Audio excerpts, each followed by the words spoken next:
Alright, now that we have everything set up, we have the song chosen, we have my capture device functioning properly, we're getting the audio, we're getting the video. Now is the time where I can choose to start capturing. So we're going to want to start capturing the main feed of the video first. So let's start capturing it, make sure everything runs smoothly.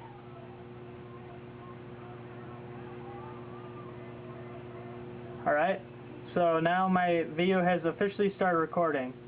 But when you start recording, make sure that the frames are not constantly dropping. This is very key because if they keep dropping, your audio and video are not going to be on time with the original steps that you're going to include with your main video, which is this.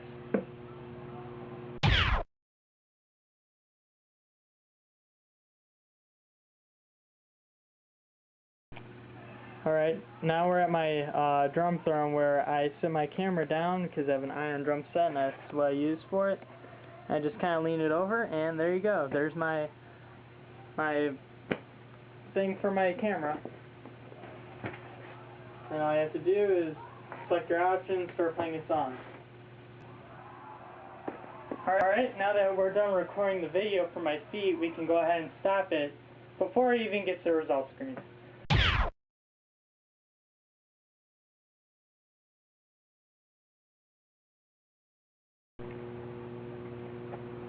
Alright, now that we have captured the feed, we can now stop the video recording for the actual feed for the gameplay. So we just hit stop capture.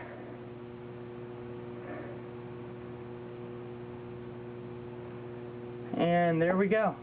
Now everything is done, so you can start video editing.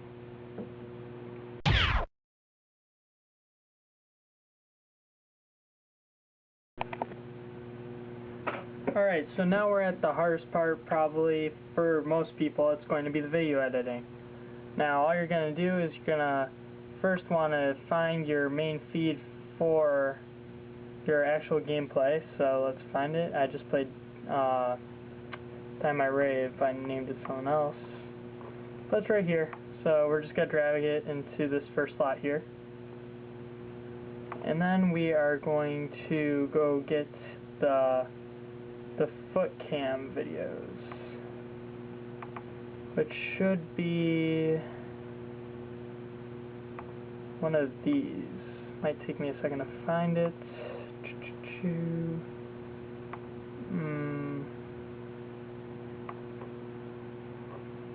Yeah, there we go. Okay. So you're gonna want to cut down the clips a little bit. Like this is a little bit long, so I'm gonna cut down a little bit, probably to around here.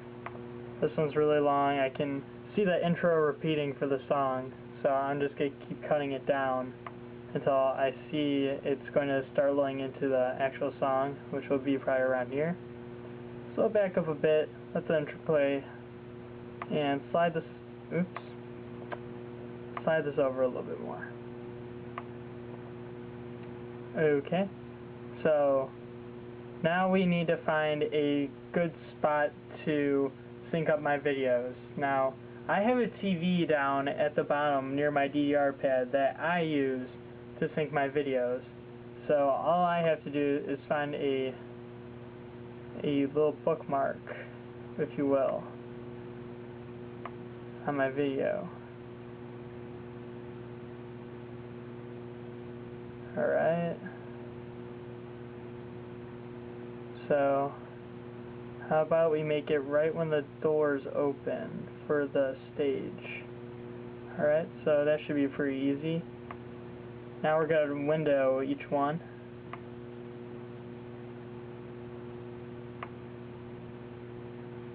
Gonna make this one a full screen. Go slide it over so it takes up the whole thing. You can see the display on the side on the left there to how far over I am. And that should be good. Now we're going to do the same thing for this one. Choose a different time to look at the video and make sure I'm not going over any arrows.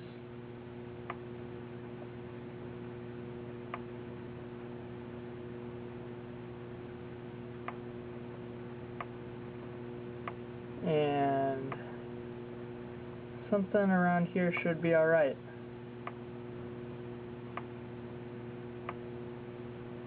Okay.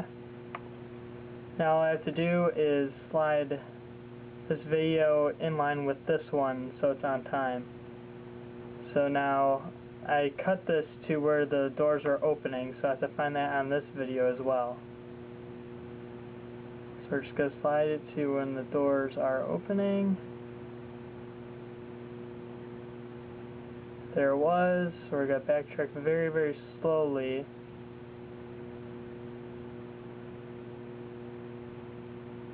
There it is. Okay. So that should be alright now. It should look alright when I play it.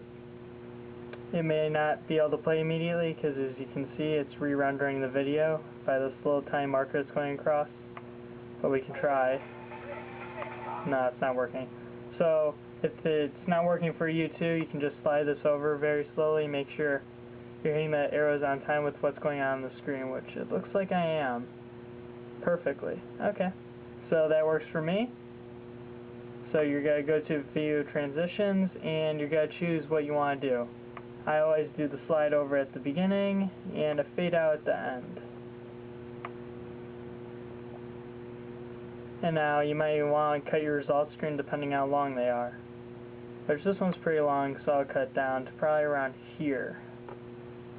Alright, now your video has finally been completed and everything should turn out alright. Now you want to choose how you want to render your video. I personally do Windows Media file type and then choose HDV 1080 60i, which is as high quality as you can get out of Pinnacle Studio, I believe.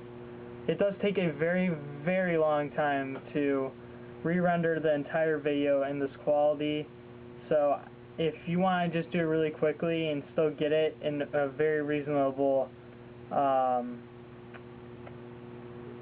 whatever, you can just do AVI resolution. That was the word I was looking for. If you want to get in a good resolution, AVI is the way to go. Windows Media though, that's what I use all the time. I don't mind letting this thing run for a little bit. I have a computer to my left that I use while this runs, so it's no problem for me. So I'm going to go ahead and create the file. I'm going to save it with my other ones. This is Dynamite Rave Air Special Freestyle. Okay, now all we have to do is hit save and it will start creating our video file, and all you have to do then is upload it on YouTube. And that's all there is to creating a DDR HD video like I do. If you have any questions or anything, just leave a comment. I'll try to get to them all. If I don't get back to you guys, just send me another message online or something. I really want to get back to you guys on this stuff. This can be really confusing, but in essence, it's actually not that hard to set up. So yeah, I hope this guide has helped you in many ways, because this was a little bit difficult to set up before, but now that I completely understand it, this thing is like what I do in my spare time. So if you guys like this video, rate, comment, subscribe, whatever. Yeah. So thank you for watching.